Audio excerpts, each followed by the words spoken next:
Though remarkably sensitive and accurate, the human eye is an extremely limited device, a surprisingly narrow window on our world.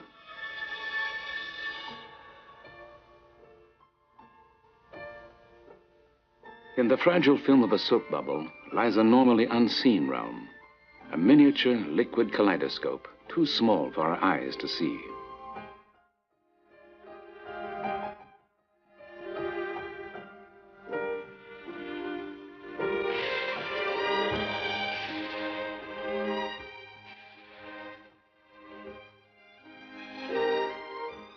Vivid detail is also hidden within an instant of time.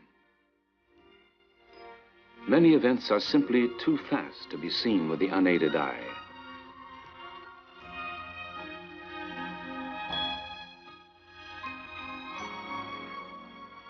When time is compressed, once motionless sights magically come to life.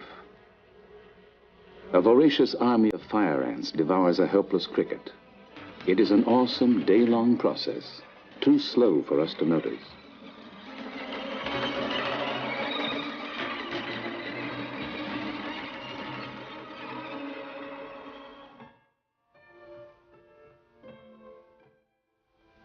Beyond the spectrum of visible light lie strange and extraordinary sights, images created with forms of energy which elude the naked eye.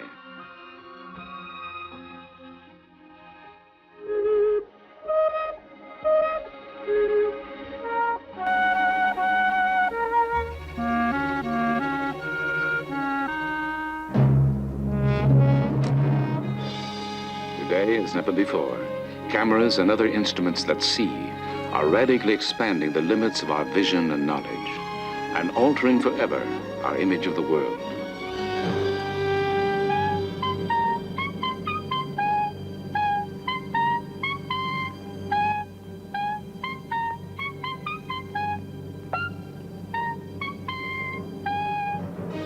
Join us now on a visual journey beyond the limits of the naked eye, on a voyage into the invisible world.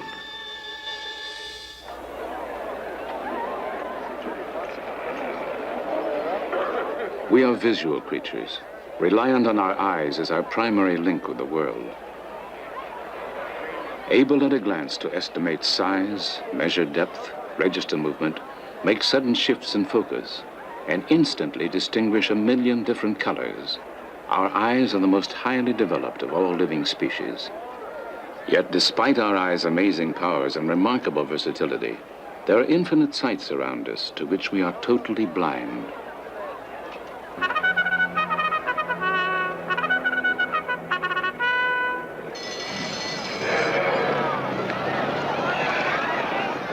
If our vision is expanded beyond its normal bounds, a whole new world of experience suddenly unfolds.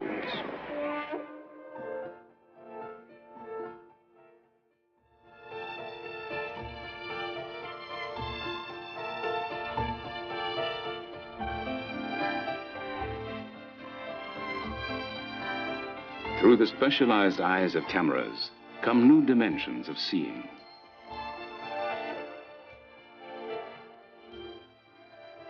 Fleeting movement hidden by time, details shrouded by distance and size, are revealed as vivid images which our eyes alone could never discern.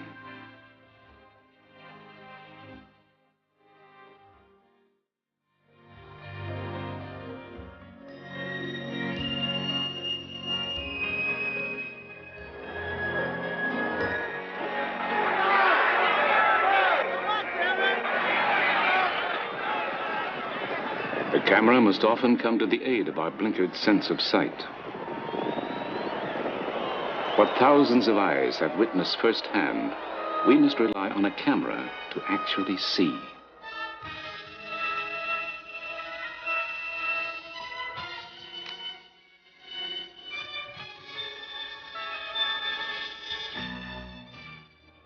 Possessed with powers to reveal the world in myriad ways that our unaided eyes cannot, cameras and other imaging tools are extending enormously the limited reach of our vision, probing once distant and unimagined realms that lie hidden all around us.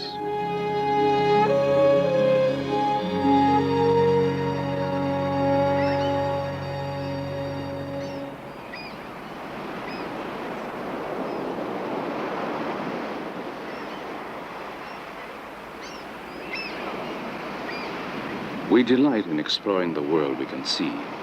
But even up close, our eyes can barely resolve objects that are 1/300th of an inch in diameter, a fraction the size of a tiny grain of sand. What seems very small in human scale is but the threshold of a microcosm beyond the limits of our eyes. In a tiny drop of water, a bounty of life too small to see.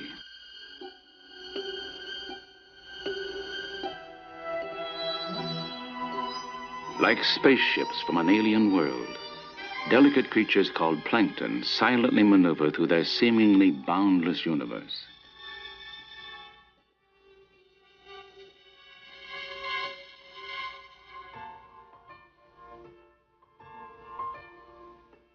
Completely unknown until the invention of the microscope some 400 years ago, the discovery of plankton and other microlife provoked unparalleled wonder. When seen for the first time, it was difficult to believe that living things could be so small, that a single drop of water could contain a miniature world.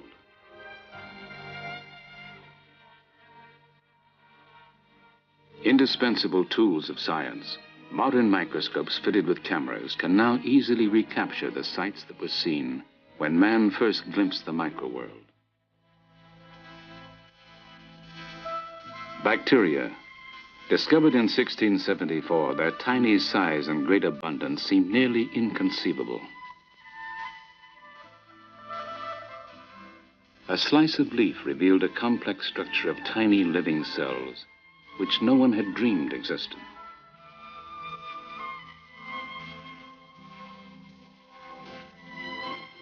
Blood was seen to be composed of millions of free-floating corpuscles.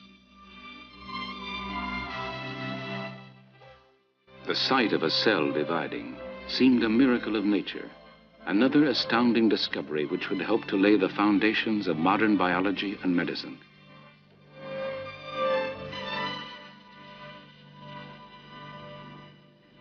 With a microscope that filters the direction of incoming light, the composition of the physical world can be vividly explored.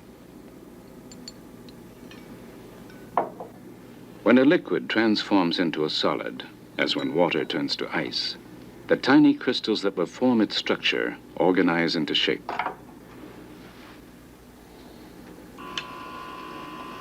Recorded on film at actual speed, we can witness the otherwise invisible process known as crystallization.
Seeing with a beam of electrons rather than with light, a powerful new instrument called the scanning electron microscope has penetrated an uncharted level of detail and size.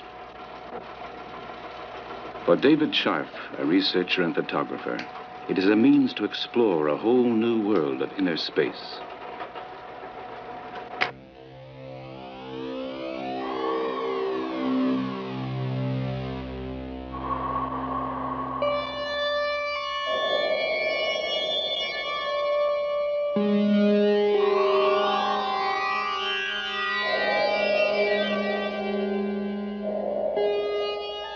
Though we seem to be leaving some distant planet's surface, our voyage, in fact, is much more contained. The cratered terrain we have left behind is the surface of a moon rock, the size of a grain of sand.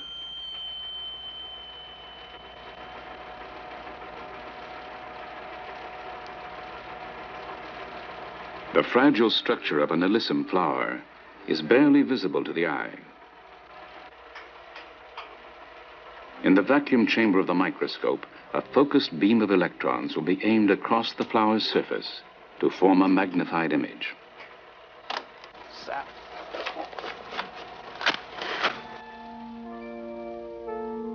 Through the microscope's probing eye, the tiny flower reveals a delicate structure of unexpected complexity.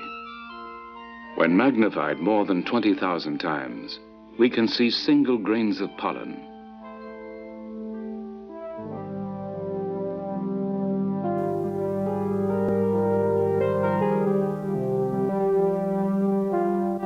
If we spy a little closer on the intimate places we know, we might come to feel like strangers in our own familiar world.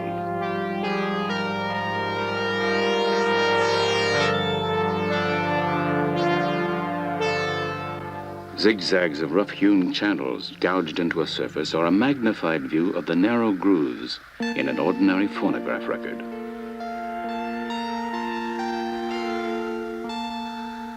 This barren, rutted terrain is not as remote as it seems.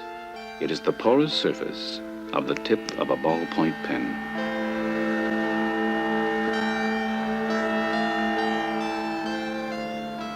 A tangled network of sinuous fibers, when enlarged 4,000 times, hardly resembles what we usually see as a smooth sheet of writing paper. In the sofas and beds of even our best-kept homes, microscopic dust mites quietly live their lives. Like miniature dinosaurs from a long-lost world, their bodies rarely grow large enough for the naked eye to see. Dependent on us for survival, dust mites feed primarily on the flakes of dead skin, which our bodies constantly shed.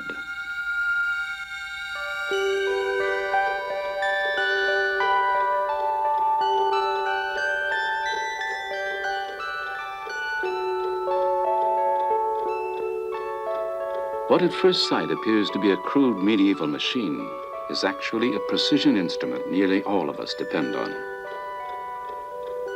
Its roughly chiseled surface offers little clue that this clumsy contraption is actually the complex movement of an ordinary wristwatch.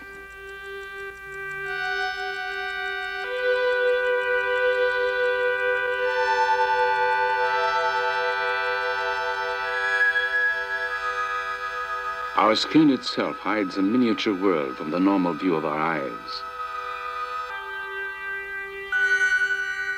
When seen at high magnification, an alien landscape appears. Stubbles of hair grow like tree stumps in a terrain whose complex ecology supports a wide variety of life. On almost any strand of hair, tiny fungi can be found. In numerous forms, their population on our hair and skin numbers in the tens of thousands. Our intimate fellow travelers, fungi have lived with us through evolution to establish a permanent niche in the habitat of our skin.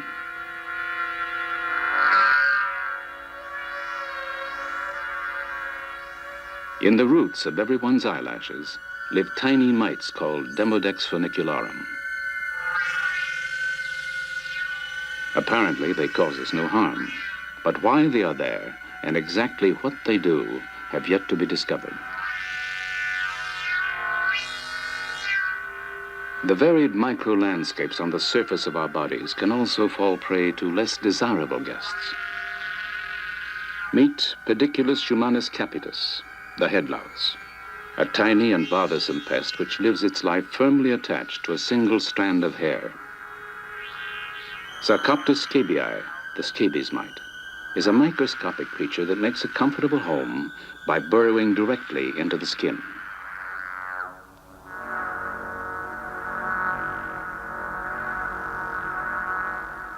On the warm, moist regions of our skin, there is life in enormous abundance. Bacteria, the simplest form of free-living life, are constantly with us. A single bacterium can multiply to more than 1 million in about 8 hours. And no matter how much we wash, millions remain on our skin. Each of us is the keeper of a huge, invisible zoo. In fact, at any given time, there are as many creatures on our bodies as there are people on Earth.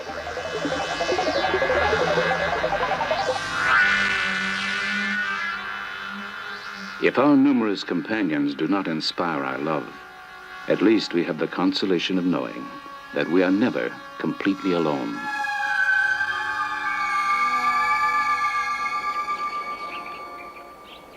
At the Enrico Fermi Institute of the University of Chicago, a new frontier of the micro-world has recently been bridged. Using a powerful electron microscope which took 14 years to develop, Dr. Albert Crew has captured on film what no one had ever seen. You are looking at atoms, uranium atoms. The smaller single specks are individual atoms, each with a diameter of only a few billionths of an inch.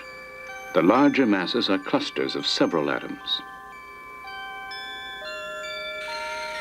Colorized artificially to enhance our view, atoms exhibit unpredicted movement, revealing that solid objects, when seen on an atomic scale, are actually a sea of moving particles. The level of magnification of the movies on a home TV screen is about 10 million, maybe 20 million, depending on the size of your TV set. That's about equivalent to blowing a basketball up to the size of the Earth. The ability to see single atoms, to isolate them at that level, could have considerable importance. Where it will lead is very difficult to say, except what we have is a new technology, a new way of looking at materials in the world, and every time you have a new way of looking at things, you find out something new.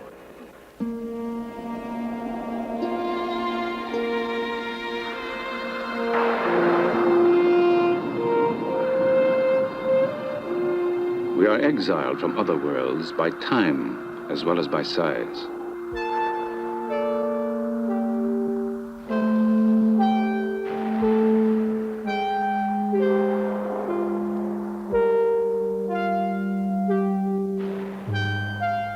In a world of motion, there is infinite detail too fast for the unaided eye. In the 1870s, an ingenious photographer, Edward Muybridge, invented a way to record movements normally too quick to be seen. A wager about the stride of a running horse brought Muybridge to the stock farm of a wealthy Californian. With a battery of 24 cameras that were activated by threads stretched across a track, Muybridge captured aspects of motion that had never been witnessed before. Muybridge's patron had bet that all 4 legs of a running horse were sometimes simultaneously off the ground. Stop-action photography proved him to be right.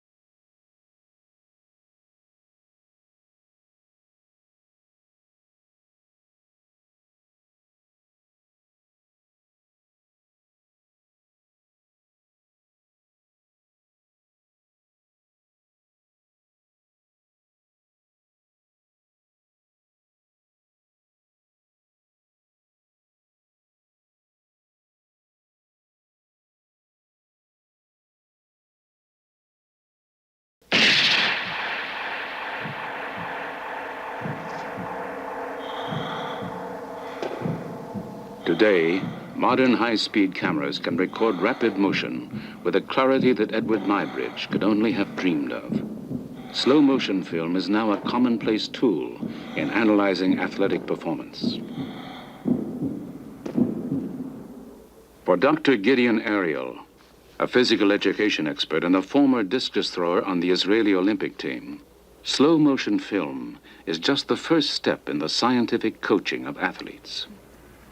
Dr. Ariel has turned to the computer for aid in the analysis of movement.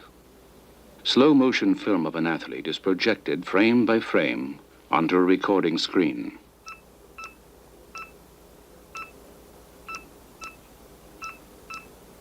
Each touch of a sonic pen transmits into the computer memory the dynamically changing positions of the athlete's joints and limbs.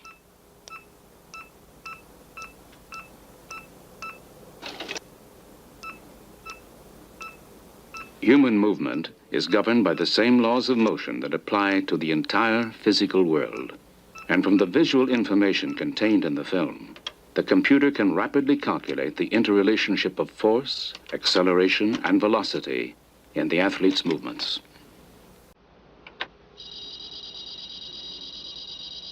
Computer-created images combined with a mass of numerical data can pinpoint where athletic technique is hindering performance. So what coaches in the past thought they can see with the eyes, we're finding out you cannot do. You have to quantify it. With the advent of computers, we can provide the coaches with much more objective, reliable information on how the body moves. Dr. Ariel's computer analysis of Olympic discus thrower Mack Wilkins revealed that useful energy which would affect his throw was being wasted on ground friction. Additional force was being spent by not rigidly planting his forward leg at the moment of the throw.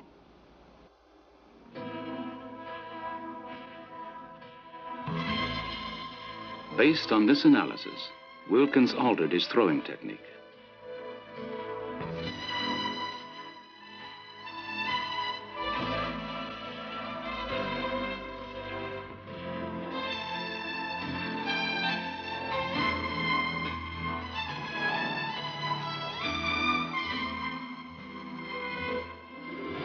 Several months later, in international competition, he threw the discus over 13 feet farther than he ever had before and set a new world record.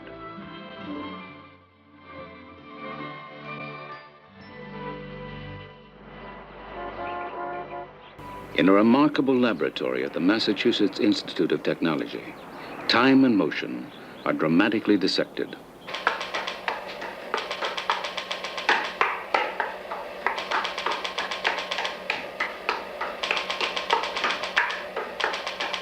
With the aid of a pulsating strobe light, Dr. Harold Edgerton can freeze a flurry of movement onto a single plate of film.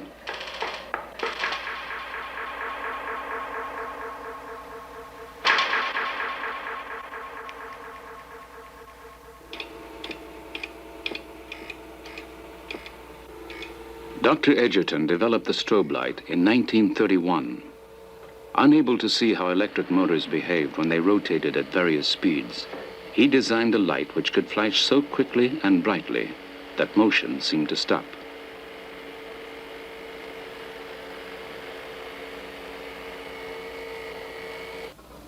Now, we're going to do an experiment here to take a picture of a bullet, a very high-velocity bullet, as it cuts this playing card in two. The playing card will be attached to this tape. The bullet will come out of the gun at 2,800 feet per second. If we aim it correctly, it'll cut through the card.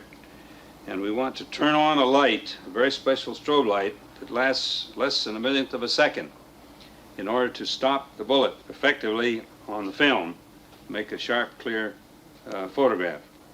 The sound of the bullet will trigger the strobe light, which creates an image on film.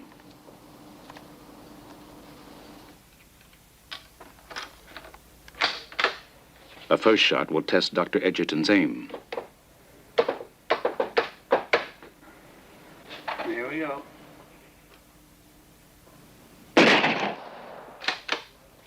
Now, the event as the strobe light reveals it. Less than a millionth of a second is permanently frozen in time.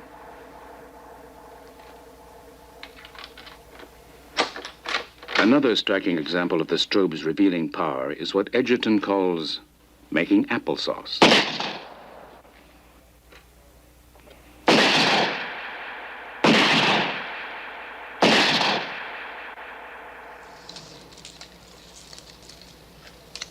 Perhaps the most dramatic of Dr. Edgerton's visual techniques combines the powerful strobe light with a high-speed motion picture camera. Ready to go? All set? 3, 2, 1, shoot!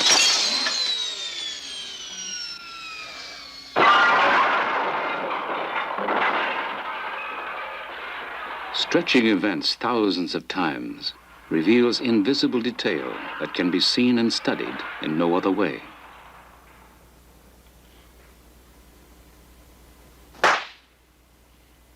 The explosion of a firecracker, now slowed down 1,200 times.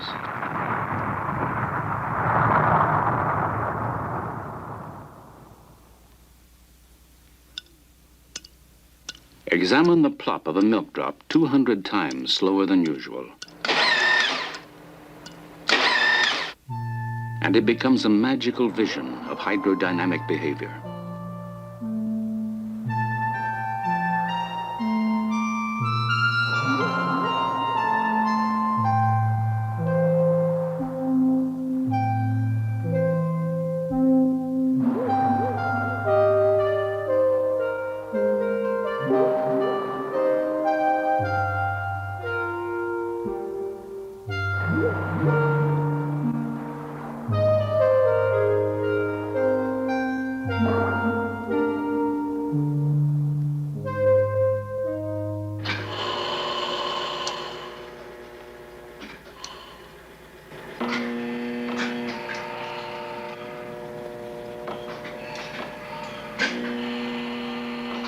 Unbounded by our human sense of time, specialized cameras can also record events much too slow to see. For nature cinematographer Ken Middleham, the technique of time-lapse photography provides a fascinating window on an otherwise hidden realm.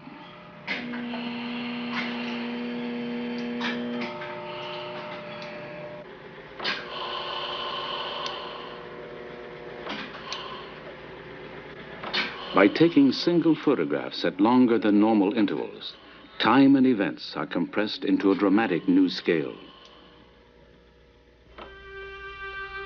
The 2 weeks it takes for an orange to spoil are telescoped into several seconds.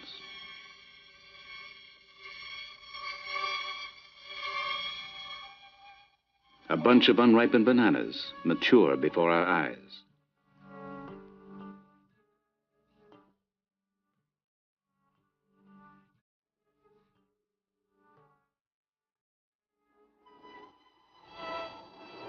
The natural world is alive in ways we cannot see, constantly in the process of incredible transformation. Over a period of days, tiny worms devour the leaf of the tree.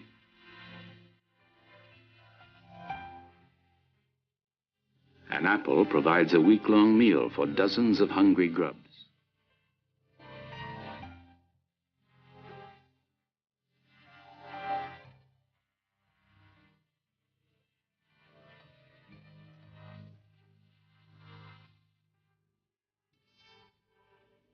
In only 4 days, a dead field mouse is consumed by a mass of maggots.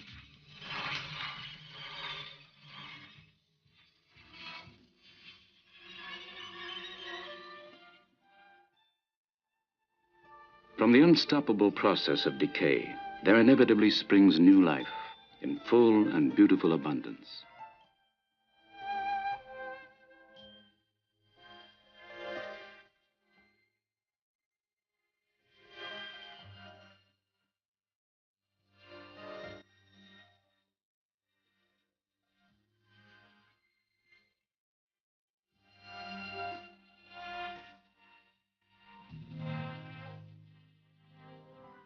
Even the passage of years is not a barrier for the time-lapse camera.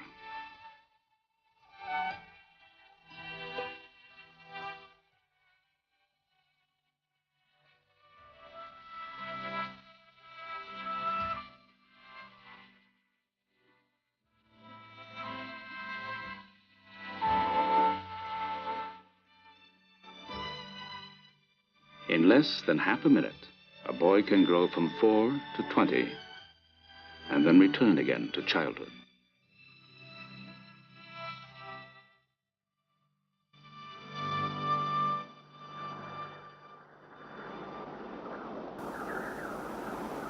Our eyes perceive the world only in the language of light. Yet light, visible light, is but a narrow slice of energy contained within an infinite spectrum of electromagnetic waves that constantly vibrate all around us.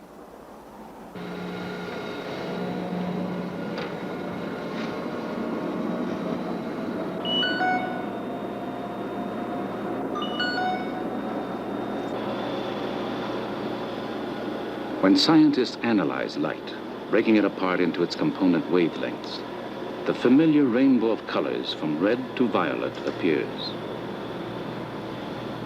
Colors are the brain's code for the wavelengths of light we can see. Beyond this band of energy, our naked eyes go blind. The world around us hides numerous sights from our limited light-sensitive eyes.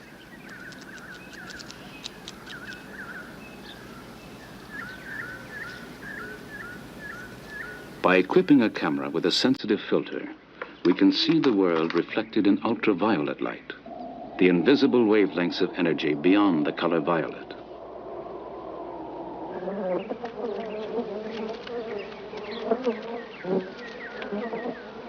In the 1930s, scientists discovered that honeybees have a visual sensitivity that extends beyond our own. On its daily search for nectar, the bee can sense its surroundings in ultraviolet light.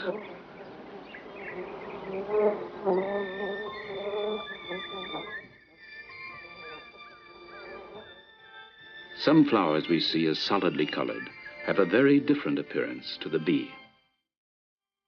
When viewed in ultraviolet light, new shadings and patterns appear.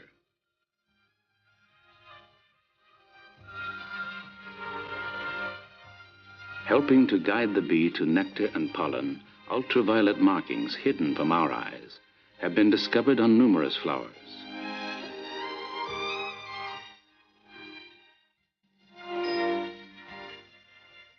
Unseen ultraviolet rays stream abundantly from the sun, but they are only one kind of invisible light that we must rely on cameras to reveal.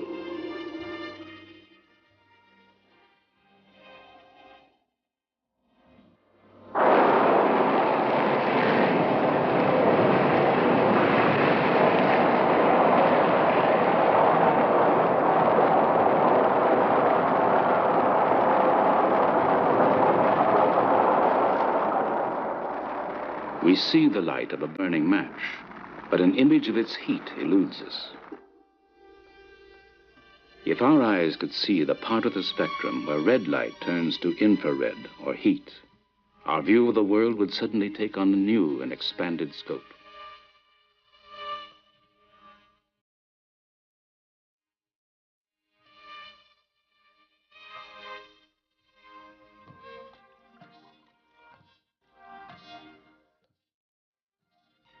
A technique called Schlieren photography allows us to see heat energy that constantly flows all around us.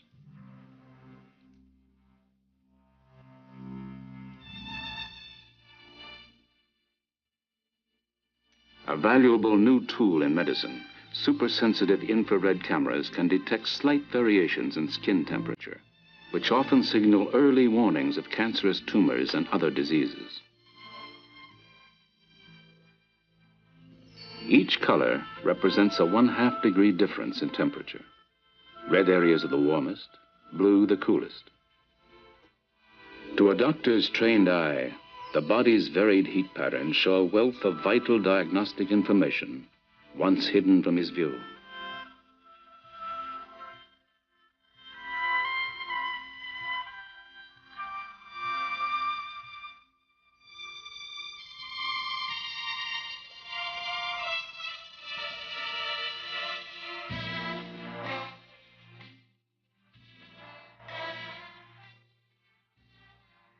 By photographing a subject with visible light, only the outer surface details are recorded by the camera.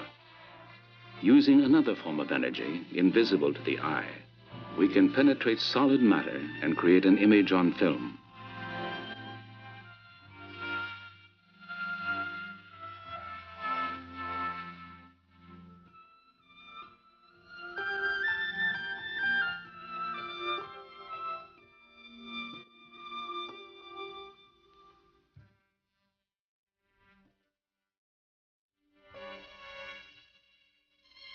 Discovered in 1895, X-rays were briefly considered by some to be a threat to feminine modesty.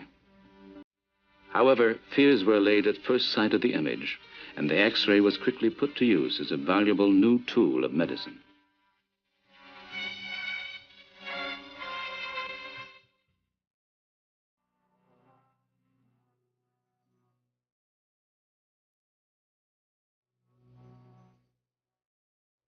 Today, the power of the X-ray is expanding our knowledge of the past. When fragile Egyptian mummies are subjected to modern X-ray analysis, scientists gain new insight into their little-known culture and lives.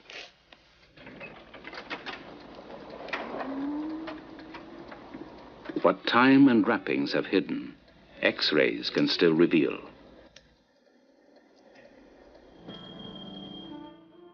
X-rays of Yuya, a royal advisor, show obvious dental disease. Fuya, his wife, suffered painfully from arthritis and a badly curved spine. The infant Pediamen received a less than noble burial. His arms were amputated, and his legs were broken to fit an undersized coffin. For an unidentified mummy, a less desirable fate. Legs are intact, but the torso is mysteriously missing. Pharaoh Amenhotep I, X-raying directly through his beautifully preserved coffin, reveals that his body had been damaged by ancient grave robbers and repaired by priests 5 centuries later.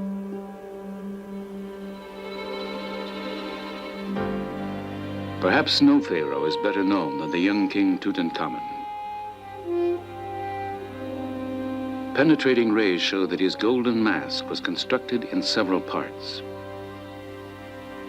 His beard was added last, attached to the chin by a tapered peg. The body of King Tut itself has undergone careful analysis in hopes of finding evidence as to the cause of the young pharaoh's death. X-rays, however, show a young man in good health. And unless there is evidence still to be discovered, the reason for Tut's early death may remain forever a mystery.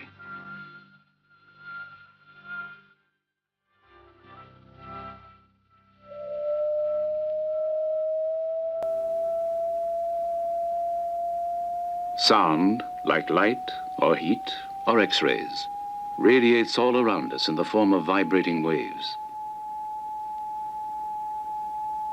This image of a human hand was made with high-frequency sound. Using this technique, doctors can now see soft internal tissue that was not safely accessible before.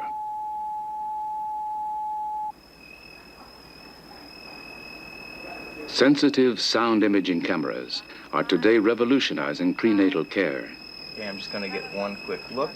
A tiny developing fetus can be seen and monitored during growth in the womb.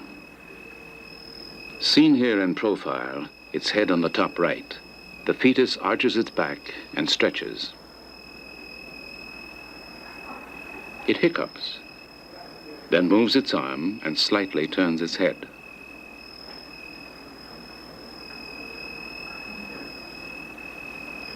The baby's now sort of turned around and it's looking at us to see what we're doing. I can take a picture of the baby for you. I'll put the freeze frame, which freezes the image for us.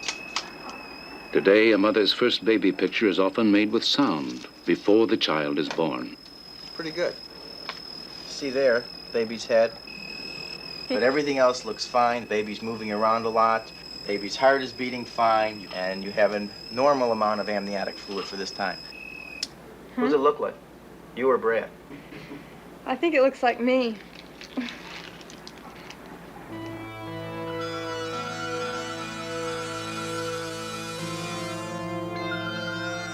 A striking means of photography discovered at the turn of the century shows apparent fields of energy emanating from our bodies.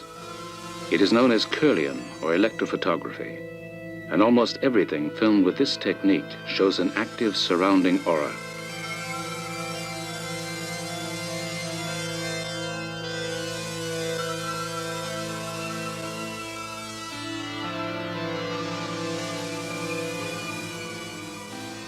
Controversial and only partially understood, Kirlian photography is now undergoing serious investigation as a possible diagnostic tool. To make a Kirlian photograph, a finger is placed over a sheet of unexposed film, which receives a burst of electricity from a metal plate beneath it. When the film is developed, the Kirlian aura appears. Dr. Thelma Moss has conducted research on Kirlian photography at UCLA. People are always asking, what is this Kirlian photography all about? And the answer is, nobody really knows, but we've got some ideas that are intriguing to us because they are not the conventional ideas about what exists around the human body. We believe that not only is there air surrounding us, but that we are emanating something from ourselves that is energetic, bioenergetic if you like, and that tells us a great deal about what's going on inside the body. Kirlian fingertip images taken over several hours vary their intensity as a depressant drug takes effect. A mild stimulating drug seems to cause an activating pattern.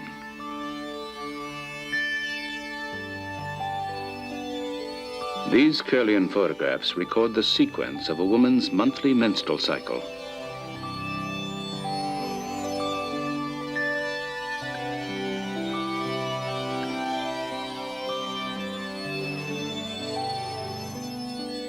A yogi's hands before and then during a state of deep concentration. Though powerfully evocative, the meaning and value of the Kirlian image still remains largely unknown. With further research, it may prove to be a new frontier of our knowledge.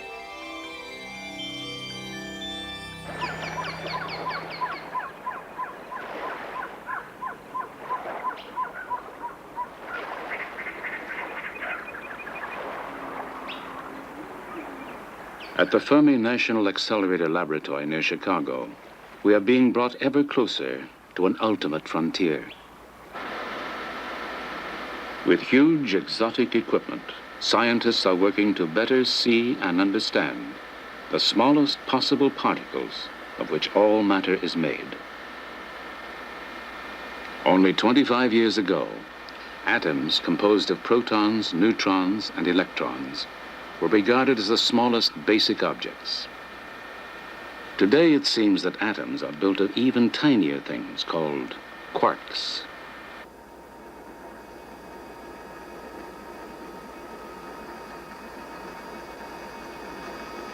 Fermilab is, in a sense, the world's largest and most powerful microscope, an awesome collection of machinery designed to shatter atoms to pieces and see the objects within. Buried underground, a 4-mile ring of powerful magnets guides a narrow beam of particles, which is rapidly accelerated. When fired at their target, they will act like a powerful hammer to break an atom apart. The process begins with a giant generator and a massive jolt of power.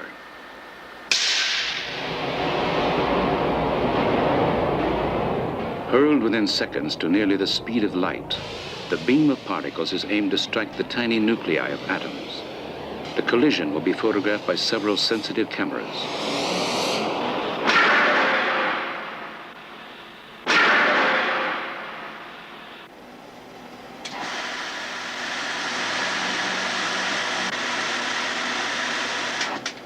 When projected onto an analyzing table, the resulting pictures show the scattered tracks left by hundreds of liberated subatomic particles. Each type of particle has its own distinguishing signature of curving or spinning lines. By carefully recording and studying these trails, we are gradually learning more about the now smallest and most elusive units of matter, the still unseen entities called quarks. Quarks, however, may well be composed of even smaller things. We still do not know where, or if ever, the world of the small will stop.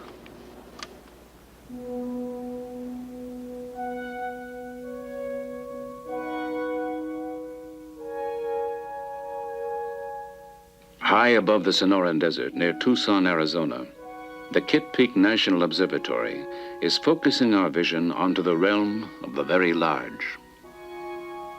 The world's biggest collection of astronomical instruments, Kitt Peak is dominated by the 19-story dome of the powerful Mayall telescope.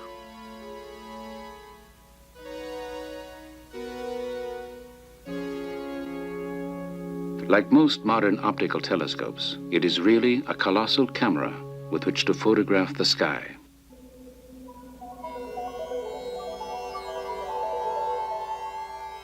Galaxies.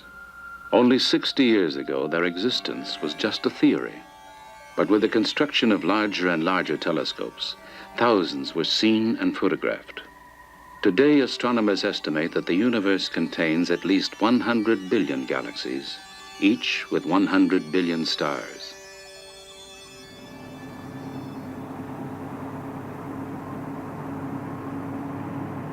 Powerful instruments like the Mayall telescope are now seeing the heavens more clearly than has ever been possible. Its light-collecting mirror can photographically detect objects more than 6 million times fainter than the unaided eye can see.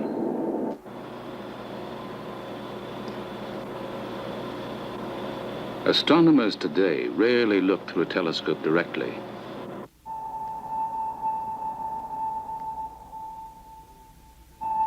An array of computers and image intensifiers record and make visible objects that the eye alone is not sensitive enough to see. Artificial colorizing shows subtle details that would otherwise be missed. Revealed on the telescope's computer enhancement screen, the world's first image of the surface of a star other than our sun. Known as Betelgeuse, it lies 600 light years from Earth. The computer-colored contrasts on its surface are believed to be huge regions of varying hot and cold. Resolving this image through the telescope was like photographing a grain of sand from several miles away.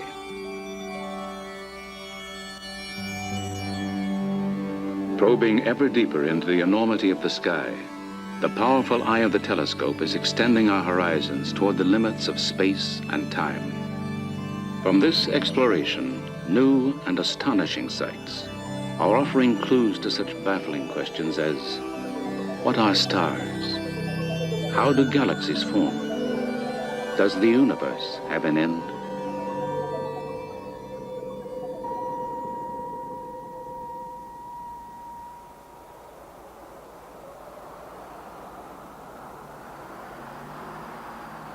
At the Salt Lake City campus of the University of Utah, a frontier of vision that was once as remote as the darkness of outer space has now been dramatically entered. Craig has been totally blind for 15 years. But in a bold experiment, doctors have surgically implanted on the visual cortex of his brain an array of 64 tiny electrodes. This ingenious feat of medical engineering allows Craig to be literally plugged in to the outside world.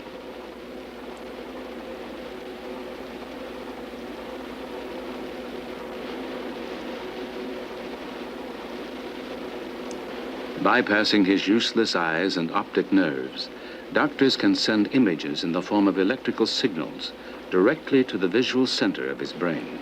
Okay, Craig, that's fine. You can put your head up now. For Craig, it is a strange new contact with his long-lost sense of sight. When Craig was linked to a television camera, he reported seeing both vertical and horizontal lines. In this experiment, a computer system will generate patterns of dots representing the Braille alphabet. It is the same 6-dot code used in touch Braille. The images that Craig sees will appear something like this. Go. First word. I. Okay. H. A. D. And. A. C. A. T. Cat. A. N. D. And. Craig has little trouble seeing the letters that will form a sentence, A. but scientists are working toward even more dramatic goals. I had a cat and ball. Researchers now foresee a day when a miniaturized system, including cameras for the eyes, electronics in the glasses, and electrodes on the brain, will provide artificial vision for the blind.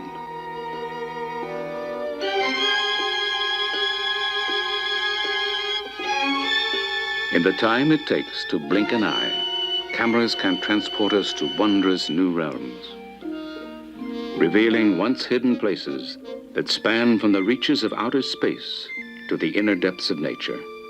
The magic eyes of cameras are dramatically transforming our knowledge and perception.